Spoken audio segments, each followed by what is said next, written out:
Ito pa lang yung power bank na tinest ko yung kanyang output capacity na sumobra dun sa kanyang listed battery capacity. Ito yung power bank ng Romos 10,000 mAh. Yung kanyang model ay PFC 10252. Maraming variant ng color nito. Merong ito purple, white, tsaka blue. Pero itong nasa akin ngayon, itong kulay purple. Narito sa harap yung kanyang digital battery indicator. Ayan, 0%. Dito sa gilid yung kanyang power button. Dito naman sa isa pang gilid yung kanyang Type-C built-in charging cable. Ayan. Dito naman sa taas, mayroon tayong USB-A, Type-C port, tsaka Lightning para sa iPhone chargers. Ito yung kanyang itsura, ayan. Okay naman yung kanyang design, malinis na rin tingnan. Dito sa taas, mayroon tayong USB-A. Kaya niya maglabas ng 5 volts with 3 amperes or 15 watts, 9 volts 2 ampere or 18 watts, 10 volts with 2.25 amperes or 22.5 watts, at 12 volts with 1.5 ampere or 18 watts.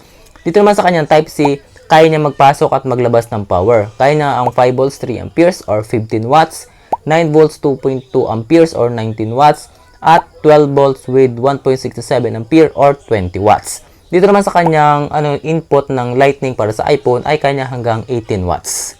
At the same time, dito naman sa ating Type-C built-in charging cable, kaya din niya ang 5 volts 3 amperes or 15 watts, 18 watts ng 9 volts, 10 volts na 22.5 watts at 18 volts ng 12 volts. Ayan. Ngayon naman itetest ko yung output power ng kanyang USB-A tsaka ng kanyang Type-C kung ilan nga yung maximum power na kaya niyang ilabas. Unahin mo natin dito sa kanyang USB-A. So, try natin sa 5 volts 3 ampere or 15 watts. Ito ngayon, 5 volts 3 ampere or 15.86 watts. So, kaya niya naman. Ayan. Ayan, 18.98 watts. So, kaya din naman niya. Ayan, 12 volts 1.5 ampere or 19.21 watts. So, kaya din naman niya.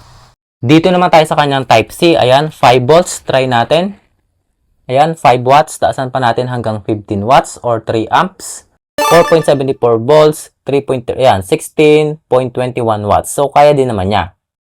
Eto, 2.29 amperes or 20.59 watts. So, ito ngayon sa 12 volts naman, 12 volts with 22.55 watts. So, na-maximize naman ito, nakalagay sa kanyang unahan.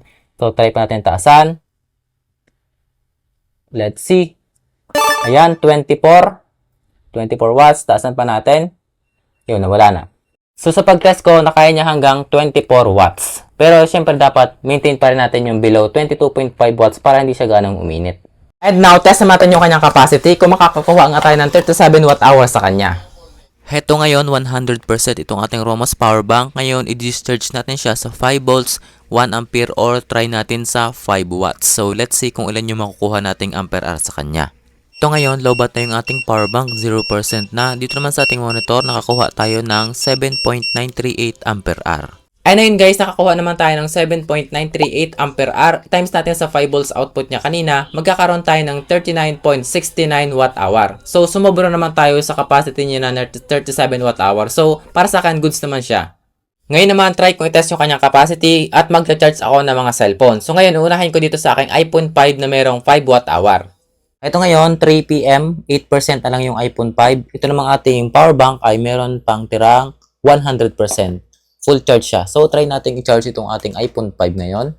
Tingnan natin kung ilan pa yung matitira sa kanya. Ito ngayon, full charge itong iPhone 5. Meron pa naman tirang 87% yung power bank. So, umabot naman siya ng hanggang 5:30 ng hapon. Charge ko na rin itong cellphone na to na meron daw 6,800 mAh capacity. Kaya bangan naman yan. Sino bang may cellphone sa inyo katulad nito? So, try natin din micro USB. Ayan. Pa siya mabuhay. Yan. And now, while waiting, i-charge ko na rin tong isang cellphone na to. 14% na lang siya. So, gagamitin ko yung kanyang Type-C built-in charging cable. Try na natin kung kaya niya nga ba ang simultaneous charging dalawang device. Okay. Ayan, nagcha-charge siya. 14%. Itong isa naman, yan. So, nag-restart. So, bali kaya niya mag-charge dalawang device sabay-sabay. Ito na ngayon, full charge na yung cellphone, 100% na. Ayan. Ito namang isa ay talagang hindi na ito papatok. Ito ay talagang sira na. Pero full charge rin. Mauna pang na full charge itong Android kaysa dito. So, meron pa tirang 28%. And now, habang nasa 28% pa, charge ko naman tong iPhone 12 Pro. Ito ay nasa 5% ngayon. Yan, 5%. So, let's see. And eto guys, ngayon yung ating cellphone ay ito. 98% pala, tapos meron pang tirang 6%. So, kaya siyang i-full charge. May tira pa yan. So, yung 10,000 mAh na power bank ay nakapag-full charge ng 4 na device. Ilang percent naman yung mababawas dito sa ating 10,000 mAh na power bank gamit yung ating TV. So, subukan natin ngayon. So, para magamit ko siya sa TV na 12 volts, gagamit ako ng PD cable. Ayan, wala na siyang kuskus balungos pa. Isang saksakan mo na yan. Ito naka Type C. Sasaksa ko siya dito sa ating Type C port. Ayan. So, dito lumabas na yung kanyang fast charging feature. Ayan, yung kidlat. So, try natin dito para makita natin kung talagang 12 volts nga yung output. Ito. Ayan. Ayan, 12.09 volts. Tapos, yun naman yung isasaksak ko dito sa ating TV sa likuran. Dito sa kanyang 12 volts port. Dine. Here. Yan, medyo magulo na to. Tapos bahayin ko. Yan. Ang oras nga pala ngayon ay 12:54 ng tanghali. So, tingnan natin siguro mamaya mga hapon kung ilan yung mababawas sa kanya. Eto guys, ngayon ang oras ngayon ay alas 2:27 ng hapon. Meron pa namang 35% yung ating power bank. Yeah. Ayun, nagamit ko na yung power bank dito sa ating TV at nag-consume naman ng 65% yung ating TV sa loob ng 1 hour and 33 minutes. Ilang percent naman yung mababawas dito sa ating power bank gamit yung ating 5 watts, 5 volts na CCTV sa loob ng magdamag. So, try natin. Eto ngayon, dito ko gagamitin itong ating power bank. 100% pa naman ito. Ito yung ating CCTV. So, yung kanyang 5 volts cable dito sa loob. Ito, USB-A, dito ko siya isasaksak. 5 volts lang naman yung ating CCTV kaya matipid lang.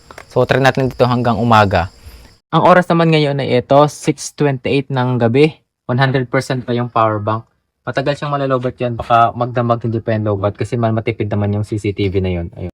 Eto guys, ngayon umaga na yung ating power bank ay meron pang 20%.